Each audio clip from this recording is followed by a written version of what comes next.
Welcome back to Magnum PI and that guy. I'm Wes Chatham, and this is my good buddy Benjamin Simmons. How you doing? Brettster? Doing good, man. Glad to be back. Still out there in Hawaii, solving mysteries. Protecting the innocent, soaking up the sun, flying in choppers. We're going to be talking about a horror movie today, so I bring in my horror movie aficionado. What movie are we talking about today, Brett? We are talking about the modern masterpiece, Cocaine Bear. Cocaine Bear.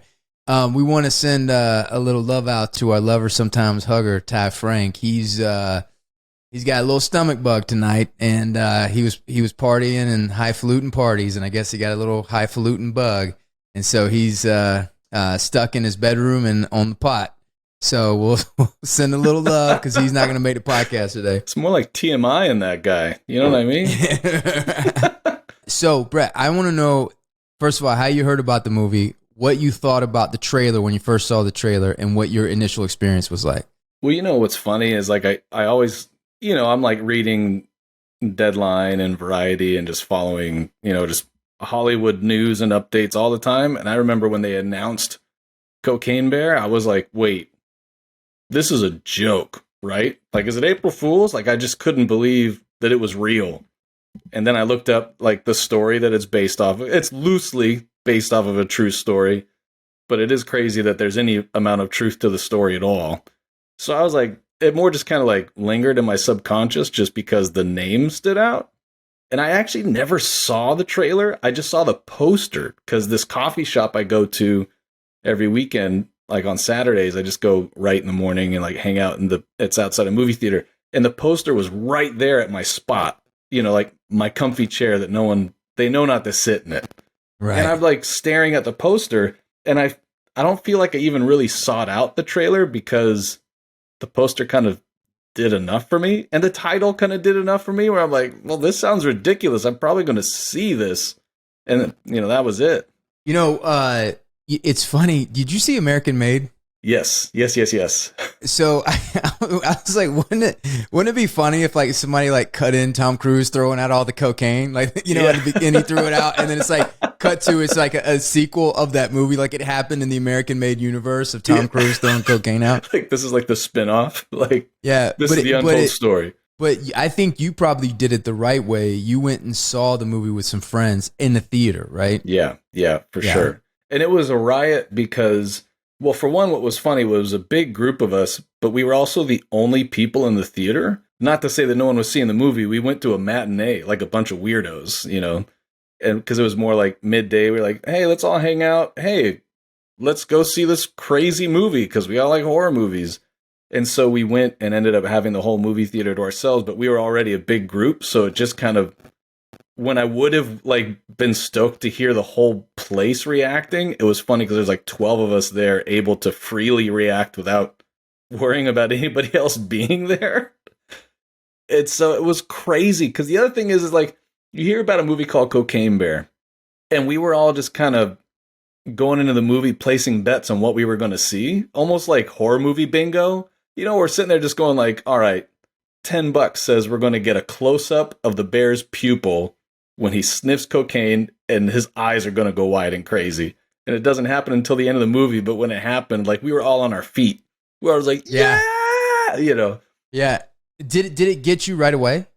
Here's what's funny. It did, but in a different way than the back half of the movie did.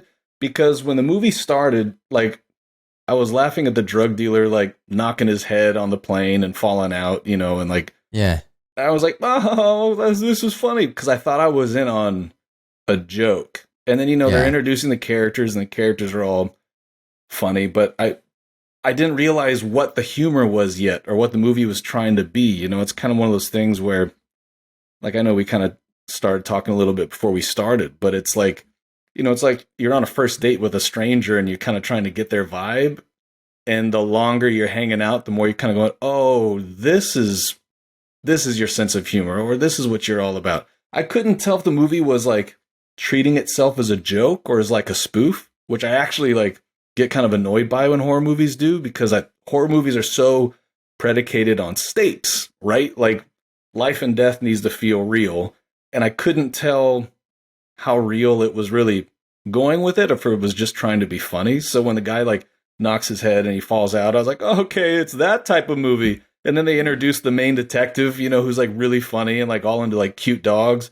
And I was like, oh, this is funny too. Yeah. But what was crazy was as the movie went on, the stakes kind of got more real and more real. And then I realized that the characters, as funny as they were, weren't jokes. They were being treated with way more earnest sincerity than I trusted them to be in the beginning of it. So the back half of the movie was a different experience than the first half of the movie, when I finally kind of realized what it was, like who it was, you know. And I was like, I kind of came in here to joke around and have a good time, but now I'm actually having like a real good time. What's interesting is the way you described it, because I saw yesterday, I saw the first half of the movie and it was late and I was watching it and it got a little bit too late. I had to put the kids to bed, so I cut the movie off. I got halfway through it. And then today, in preparation for this, I watched the second half and I had a completely different experience from the first half to the second half I watched. I mean, I think I got to when the medics first show up. Yeah. And then I started in the second one. And I was in a way better mood the second time than I was the first time. When I first watched it, it didn't catch me right away. It didn't get me. I felt like I could see what it wanted to be and I could see what it was shooting for. And I was rooting for that. I was wanting that, but it just wasn't quite hitting for me. And I wasn't quite really connecting to the characters and immediately kind of knowing who they were and caring about them and kind of caring about the story. One thing that it did do well is when it advertised exactly what it was. Yes. You know, it didn't try to be, it was like, this is what we are and this is what we're going to do. And you watch the movie, so it meets all your expectations. It doesn't like, you know, and so, and in the beginning there was, so I'm watching this and I didn't quite understand the rules of the bear. I didn't understand if the bear was doing cocaine and addicted to cocaine and he was just killing people if the cocaine was on him, or he was trying to get to cocaine,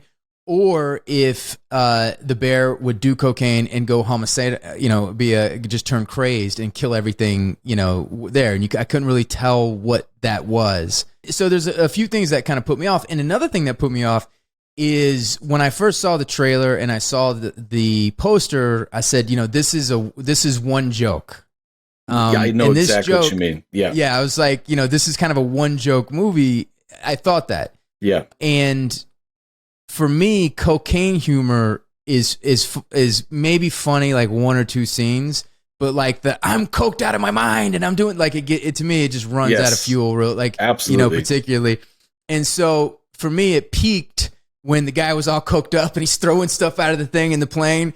Yeah. And I was like, oh man, are we going to be doing this the whole time? But then he goes dark in a way. Yes. The physical comedy in this was excellent. So when he hit his head and then he fell backwards and then slid out of the plane, got me good. That was good. And then I was like, all right, this got me good. And then when Jesse Tyler Ferguson, like half his torso falls out of the tree and just sticks and then falls down. So there's a few laughs, like highlights, like, and also I laughed out loud when the park ranger shoots the guy through the face. Yes. when he's standing in front, they're both looking at the bear and just his head explodes. Yes. You know, so there was moments in there where I'm like, okay, I'm on board for this. I do wish I understood the characters more. I really got the point of the humor more. It reminded me a lot. It was a bit of that type of, you know, and I'll say this at the end, but what I now have a sense of it now that I finished is that the movie's a lot more than what you first experienced. And it kind of reminds me of that absurdist comedy of, did you ever see One Hot American Summer? Yeah. So, you know, it has that offbeat, the characters are slightly skew. It's almost it's like this, in you watch it and through the movie, you start to get the humor and get the quirkiness of the characters. And then you really kind of click into it. Yeah, you like and then buy when into it's it over, fully. Yeah, and then when it's over, you keep thinking about it, and then you go back and watch it, and then you watch it again, and so it's something that grows over time. And I don't know if this is going to be that or not, but I suspect it could, you know, have a potential because when I watched it the second time, I really enjoyed it a lot more. Yeah. Well, you know what's crazy too is two things. One, I'm really impressed lately by movies that know what they are, because I'm shocked by how many movies don't. You know what I mean? Like, there's so many movies that when I see them, it's almost like they seem like they struggle to know their own identity. Whereas I was really impressed by how right out the gate, it knew exactly what it was and it leaned into it just the right amount constantly. Because you're so right. You see the poster, you see the trailer. I thought the same thing. Like, is this going to be like a one note, just a one note, like an SNL sketch, right? Like, is it just going to wear out its welcome? With that worry in the back of my mind, I was also so surprised at how quickly the bear was strung out on cocaine. You know, I mean, like, it's not the opening scene, it's the second scene of the movie when they see the bear, and I was like, oh, so we're not building up to this at all. It's just straight up going there. That leads me to the second thing. First thing was that it knew its identity so well, but then the second thing was the story did so much more than I expected it to or needed to. And it was two things. One, the fact that the bear was seeking the cocaine, which is on one hand hilarious, but two is also giving the movie a bit of rules, right? And it's like, oh, this isn't about the initial fix. The initial fix is really the catalyst to this ongoing thing that's now going to be escalating as far as a motivation for this bear, right? And so, like, when they're getting attacked in the tree and the kids find the packages and you realize these packages are scared or like scattered everywhere, I was sitting there in the theater going, oh my gosh, this movie's about a bunch of humans trying to find these packages and this lethal bear that only wants those packages more and more as the movie goes on, right? So that blew me away. I was like, this movie didn't even need to do that, but I'm so on board. And then the second thing is the villain of the movie switches. Like, you think it's the bear. Like, I was like, is this just going to be like a forced riff on Jaws, you know? But then it switches and you realize, oh yeah, the bear actually isn't the bad guy here. The bear didn't ask for cocaine. The bear didn't go into a back alley and buy it, you know? Like, he's almost a victim of the drug dealers, which is Ray Liotta. So by the time Ray Liotta shows up, you're kind of like, oh, I think he's actually the bad guy now. To the point, which I could not believe even happened in this movie. One of my favorite parts of the movie was the whole Popeye moment where the bear gets knocked off the waterfall and you're like, oh man, he's gone. And I'm actually kind of bummed about it. And then the package of cocaine like falls. And I remember we were all in the theater and we were all like slowly getting to our feet. Like, no, are they going to do it? Are they going to do it? And then the cocaine like smashes on the bear's face. And it's kind of like all those old Popeye cartoons of the spinach falling into his pipe, you know, where all of a sudden it's like, that's exactly, I was like, this is like Popeye. Yeah, exactly. Yeah. So then the bear just like roars up and I was sitting there going like, man, now I'm cheering for this bear. And I literally just thought I was going to go see a bear sniff cocaine and start murdering people. Right. And the movie did way more than I even needed it to get me here. And that's always kind of nice. It even goes beyond that. I mean, it has some thematic consistencies. Like, it has, you know, the theme of motherhood and, you know, the mother and her two cubs, but the neglect, you know, you see that the little boy Henry, you know, when he shows up, and it definitely has that 80s kind of latchkey kind of kid feel to it. So the kid comes up and his mom didn't pack him a lunch, and you get a sense that his mom hasn't packed him a lunch or what. And also when they disappear from school, his parents aren't looking for him. Right. It's this, you know, it's that one mother that's looking for him. And also that's a single parent family. And then, you know, you have the broken family with Ray Liotta and his son's son. And his son is estranged from his dad and obviously had a really hard upbringing and neglect with him. And he was doing the same to his son. Yeah. He was leaving it with Ray Liotta, the guy, like, what a worse, and completely leaving him with that and abandoned him because he was so focused on his own, you know, despair and, you know, an emotion. And so, and then, you know, what's interesting is the little girl didn't get killed. She took the little girl in with the cubs, with her cubs, you know. And so there was like all this kind of thematic, like family mother situation happening. And I'm like, all right, you know, like, like there's a center and a through line through that. Right. Through that. And, you know, and the bear's a mom and she has her two cubs, you know, because he could tell because the vagina was on his ear. Right. But so when I started watching the second time, when I loved the Great Outdoors throwback where he's caught up under the door and the bear's like when the bear knocks the door down and he's standing on the door and bouncing on him. You know that, you remember in Great Outdoors when and then the sequence of chasing the ambulance was phenomenal. I was just going to say that was my favorite sequence in the movie. And it was great. The rhythm and the way that it was hitting, and it was like and it was building and it was escalating. The movie just went there. That's what was so crazy, was like when the gurney with the sheriff on it, like, or the not sheriff, the ranger, flies out the back and then flips, and then like just her face is just scraping on the gravel, and then it just keeps going as her face is decomposing and eroding on the ground, and it's just a smear of blood. She's like, and it's just grinding her face down. And you know, the horror comedy in this is like, I mean, it's like Evil Dead level. You know what I mean? Like the timing of how, like, the rhythm, it truly is. Like, it legitimately is.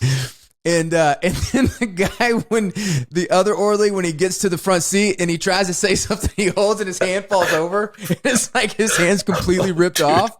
And then I'm crying. When the ranger falls out and lands on her face, and the momentum of the thing just grinds her head to the ground. I couldn't believe that. I couldn't believe it. And then the guy comes and his hands off, and then the bear takes him. And then it lands, and she falls out, you know, throws out of the window. So there was so many I do think that it peaked a little early with that sequence, because it never got back to that point. Yeah, because that was for sure a highlight. But that's what surprised me, was once they get to the waterfall at the end, again, like, because you're right, like, it doesn't ever really reach the peak of the ambulance sequence. But I was just so surprised at the reversal, that now I was rooting for this bear to a degree. And even the fact that the bear shows up and kills Ray Liotta to protect its cubs.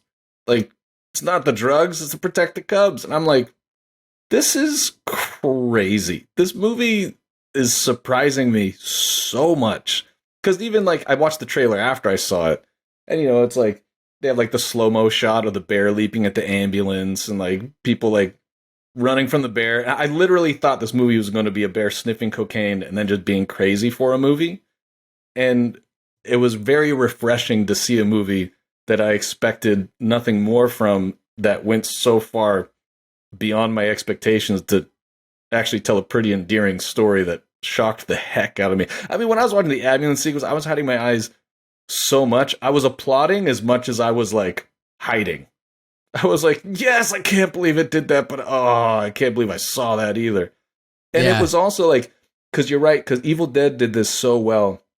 And it's, you know, horror comedy is like one of my biggest your favorites passions. Yeah. And it's like, it's the thing that the good ones get right that the majority get wrong, which is the stakes and the dread and the situations, like the stakes and the dread for the characters is real. And it's never spoofed. It's never insincere. It's so real. The comedy is coming out of their genuine, sincere reactions, which I think are pretty serious, like, honest. You know, someone just going, "Oh my God!" I mean, how would you can't make a melodramatic scream when a bear is leaping into your ambulance? You know, it's like, I feel like the over the top reaction to it is honest.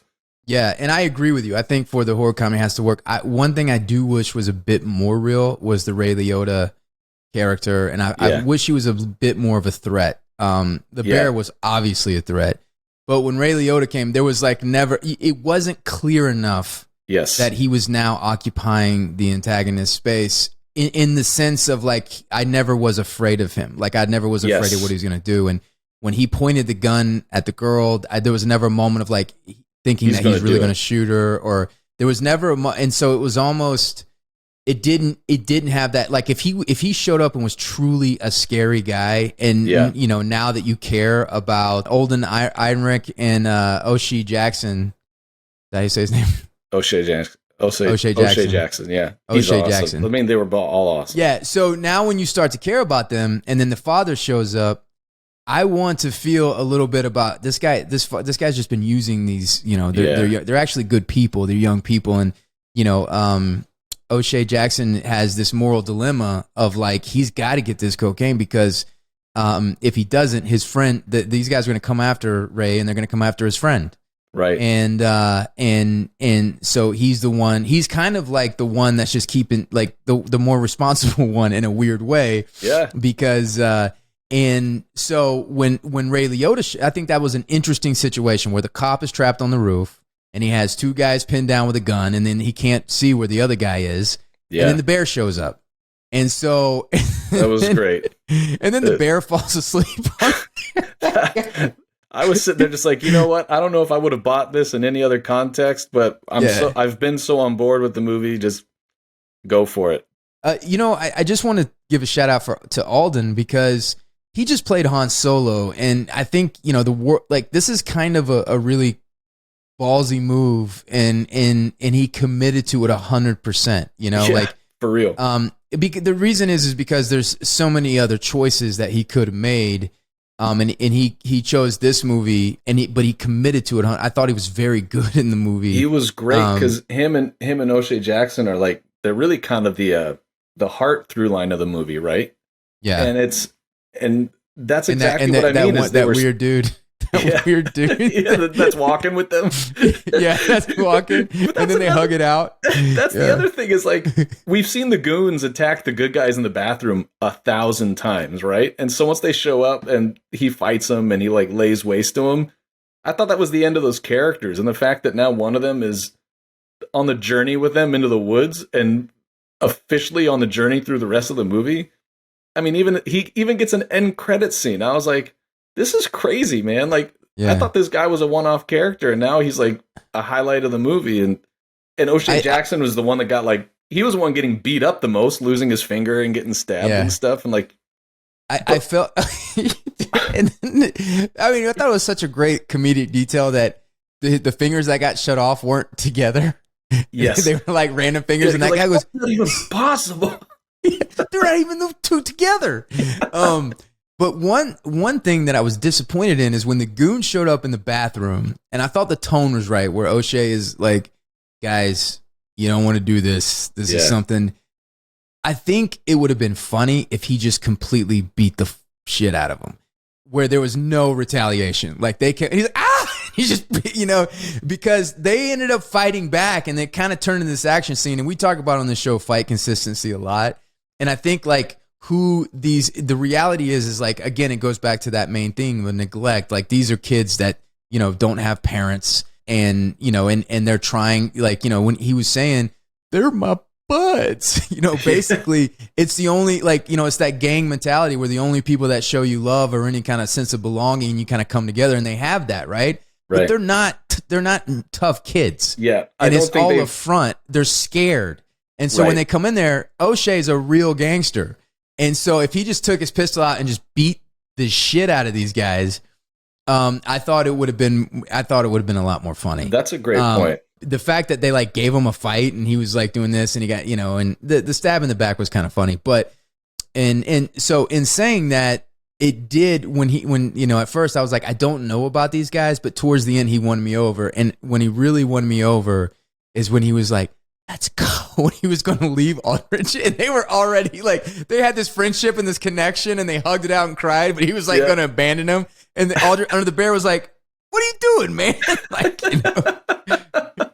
that's just human, it's like that's natural, which is why it's so funny.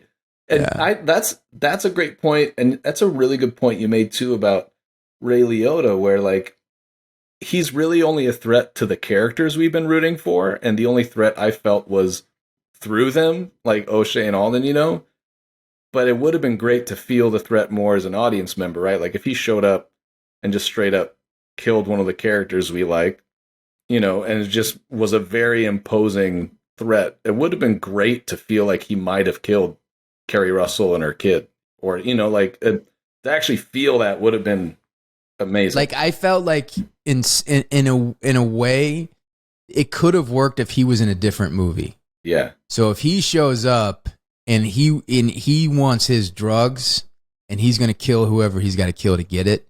Right. And it's like, and it's kind of a different tone where you genuinely feel the threat.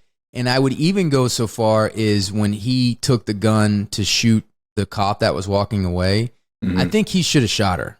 Yeah. And then, so, she shot because, and it would have been justified in the movie because she turned bad. She made a moral compromise and was a bad.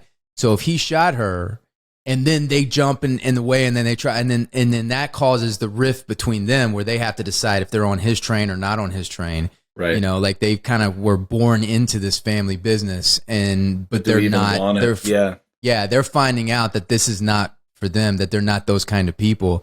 And that could have really been clear to that. So now when he's around the mom, the Carrie Russell and the two kids and the little bear cubs, nobody wants them to die. Right. So now you're really like, there's a threat there. And then you will really root for that bear because you're like, oh, I hope the bear tears this guy, Right. Which, by the way, this is all so much more conversation than I ever expected to have about a movie called Cocaine Bear. Exactly. Like there's some levels and some layers, and I find that this has happened to me before. Where I'll watch a movie and have an impression, and sometimes I might even talk about it too soon. Yeah. But it stays with me, and I think about it. Yeah. Like I remember watching The Big Lebowski for the first time, and I liked it. I really enjoyed it. But I couldn't stop thinking about it. Yeah. And then I watched it again, and it's the only movie, the more I watch, the more I love it. The more it makes me laugh. Yeah. It's like the everlasting gobstop, right? It's like it never loses its flavor, and it just keeps growing and growing and growing and growing. And the only two movies like I can watch over and over again, and I love it more, is The Big Lebowski and Dumb and Dumber. But even going back to what you were saying too, like it's so true how you can have one impression of a movie and it can change. Normally for me, it's the opposite, where I love something and then realize I hate it. Because I find that I'm really swayed by the audience experience. Like if I go to a movie and the audience had a great time, I love watching movies with audiences, and I just love being in a room full of people. And I am so swayed by the room. Like, if the room loved it, I loved it. I remember seeing Scream 3, and the audience was just, like, losing their minds over the movie. And I walked out, and I was like, I may have seen the best movie I've ever seen in my life. And then the more it sat with me, the more I was like, I think it might actually be dumb. And the same thing, the worst culprit of it, and I promise I'm going to tie this to Cocaine Bear, but the worst offender of this was when I saw Lethal Weapon 4. I don't know what it was. Maybe I was like in a theater full of just like the Lethal Weapon 4 fan club. And we both love Lethal Weapon. I love Lethal Weapon 1. I think Lethal Weapon 2 is one of the best sequels. I'm an apologist for 3. It's not perfect, but I really like it. When I saw 4, people were like on their feet applauding, like when Jet Li's like first jumps down the stairs into the fight scene and all that stuff. And in the end, when they're all like together in the hospital, and people were losing their minds. And I walked out and I was like, man, that movie was awesome. And the second time I watched it, I was like, I cannot believe how horrible this movie is. Like I can't, I have a hard time with it. It's horrible. So anyways, the point is that when I saw Cocaine Bear, I had such a good time with the crowd I was with, and the mindset I was in to go see it. Mm-hmm. I was actually thinking to myself, I was like, I bet this movie is going to be another one of those where I had a great time watching it, but the more it sits with me, the more I'm going to be like, that was actually stupid. Yeah. But it hasn't. The more I think about it, like even talking with you, I'm like, I wouldn't necessarily call it like the best movie ever made. I kind of joke about it being a masterpiece, but it's so much better than I actually left even giving it credit for. Right. And it's a movie that has another that continues living in your head.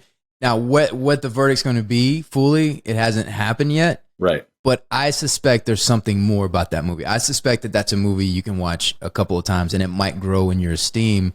So, because like when Jesse Ferguson, when he fell out of that tree, so it was such an awkward kind of beat, right? So it was like, it was they ran out and the frame kind of hung for a little bit, and then in his torso, like he landed on his head, and then it slowly fell over.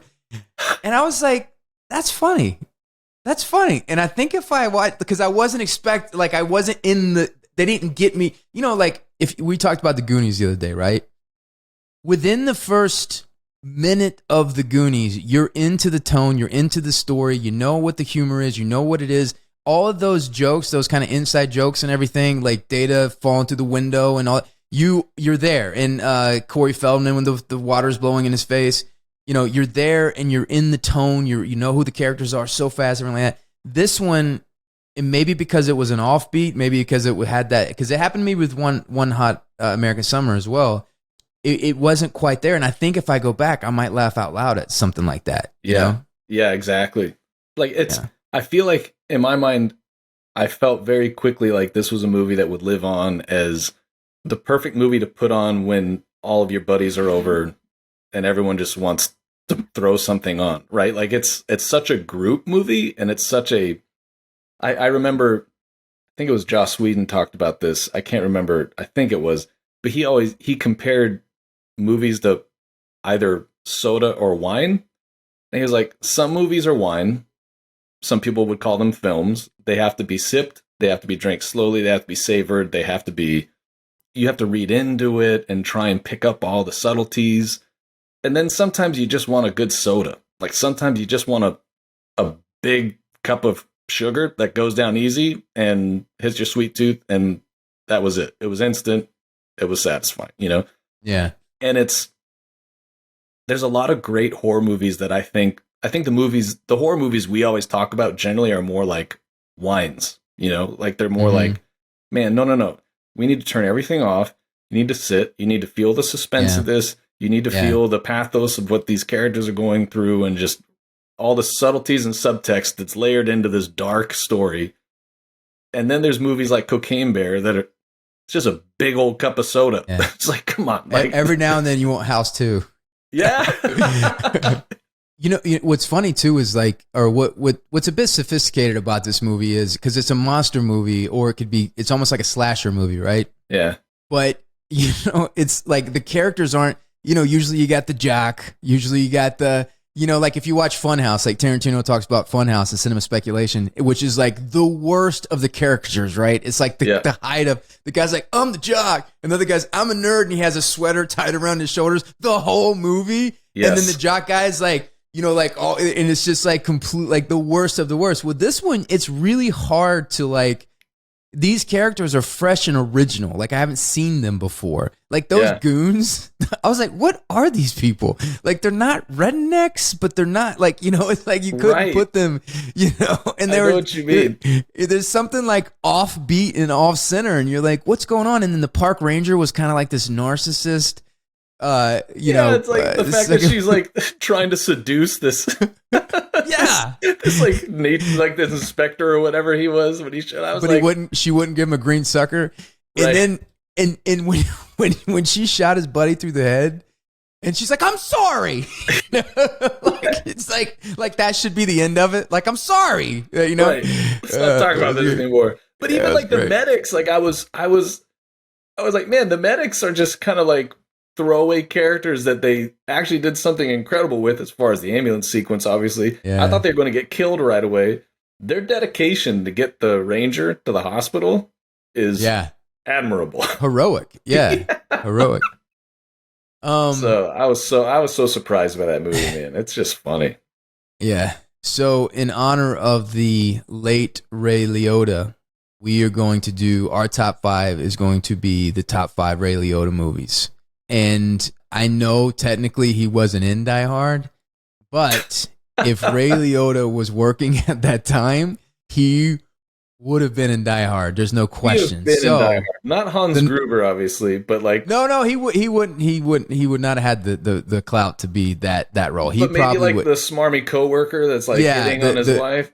Yeah, the cocaine guy. Yeah, that's who. Yeah, maybe that, or even if he's just a guy, you know, that's being held hostage, because he could have been in his extra days at that point. So, you know, obviously, Die Hard is the best Ray Liotta of the movie of them all. Sure. And then number 1 is Goodfellas. Has to be Goodfellas. I recently rewatched that. I hadn't seen it in a long time, and I just by chance rewatched it like a few months ago. Man, that movie's just better than I already loved it. It's even better than I remember. It's so dang good.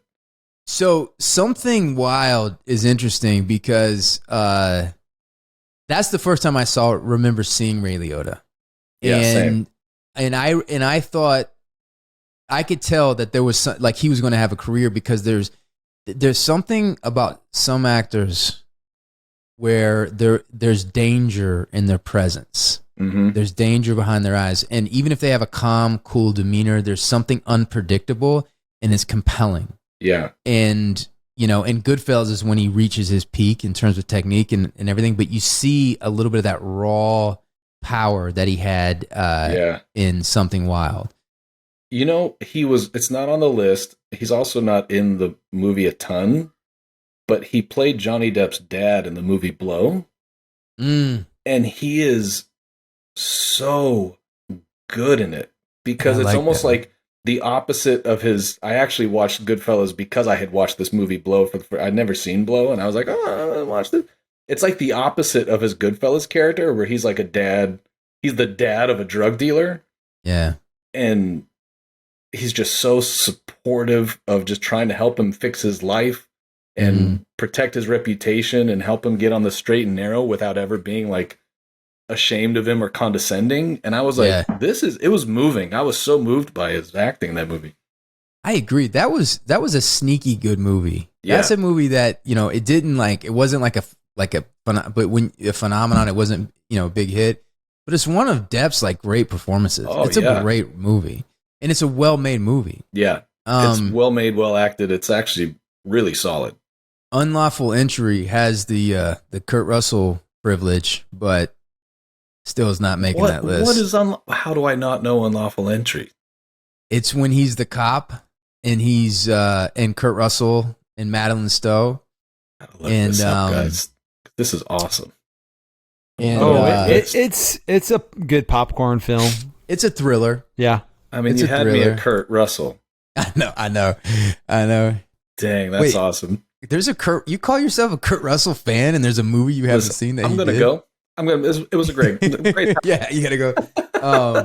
Narc is great. Narc has to be on the list. I mean, Narc's really great. Goodfellas, Something Wild, Blow, Narc. I have a soft spot for Identity. I don't know if I necessarily call it like a Ray Liotta movie, but Identity is kind of cool. Tell me, what's Identity? I'm drawing a blank. Identity is the one. It's I was trying to remember that. Oh, James Mangold. Yeah, James Mangold was the director, and I'm a huge fan of James Mangold. And I saw the movie before I even knew that he directed it. But yeah, it's John Cusack. It's supposed to be like a murder mystery of everyone trapped at a hotel. And, and there's something's written on a door. Yeah, and then they tries to do kind of a weird twist where it's all they're all personality. You know what? Maybe we shouldn't put on the list. I really liked Copland. Copland's great. And I liked his character in it. That's too. James Mangold too. Yeah. He's awesome. Yeah, Copland's got to go on there too. Yeah. I thought Stallone was really good in that. Stallone was really good in that. All right. There's our top 5 Patreons. Goodfellas, Something Wild. Well, Die Hard is the number 1 Ray Liotta movie. Yeah. Goodfellas, Something Wild, Blow, Narc, and Copland. There's a world where Cocaine Bear would have been in Die Hard also. Yeah. He's the one showing up at the building to get his cocaine instead of his wife. I think Ray would have been a really good Ellis. Yeah, I think he would have been good. Wouldn't that be interesting if Bruce Willis is climbing up the elevator shaft and you're and all of a sudden the bear's just clawing his way to the thing, and Bruce Willis is like, what the fuck is a bear doing in this? He's climbing up, trying to get to it. Hey, Wes, you know Belle's now going to try to make this movie happen. Oh God, don't! Poor Belle, man. She cracks me, dude. My favorite was "It's a Beautiful Day." What was it? It's going to be what is it? What was it, Joseph? What a lovely day! Yes, what a lovely day.